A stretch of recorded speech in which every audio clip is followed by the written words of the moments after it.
Hey there, my friends. Okay, we're talking about the second step in turning around a church, or for that matter, any spiritual organization. The first step, remember, was sincere, transformative prayer, really seeking God about why things are the way they are, and being open to Him speaking first to you. The second step is what I call assessment.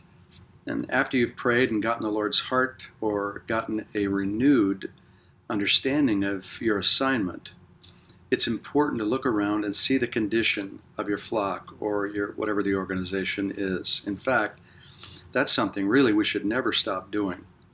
The question isn't should we evaluate what we're involved in, but how often and how. And I would submit to you that on a regular basis, we should be evaluating what we're doing to see if it works, so that if it doesn't, we can change and not just keep doing things out of rote. That's a Pharisaical way of doing life. We are people born of and led by the Spirit. So the first thing you want to do, I think, in making an assessment is to look around with your own eyes, your own ears, and your own heart.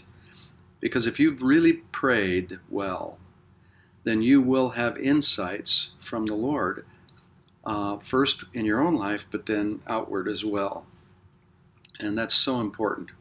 But don't rely solely on your observations or instincts. That's where I think a lot of leaders go awry, is we get with God, we evaluate things, and we think we've got it all. Highly unlikely. So be careful not to just trust your own ideas, your own thoughts, your own ways. Do a formal or informal survey of the congregation, or bring in an outside organization to do the assessing alongside you, or find ways to make your assessment a 360 thing as much as possible so that you get input from every direction. The point is, don't keep doing what doesn't work.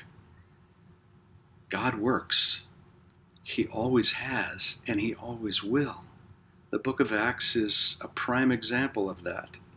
But our lives are to be examples of that in the ongoing New Testament. So if things need a turnaround, we just have to accept the fact that that will mean changes. But change for change's sake is both unbiblical and untenable.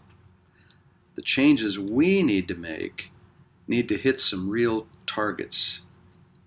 So whatever you're evaluating, whatever you do to assess, make sure that it's actually an effective evaluation or assessment.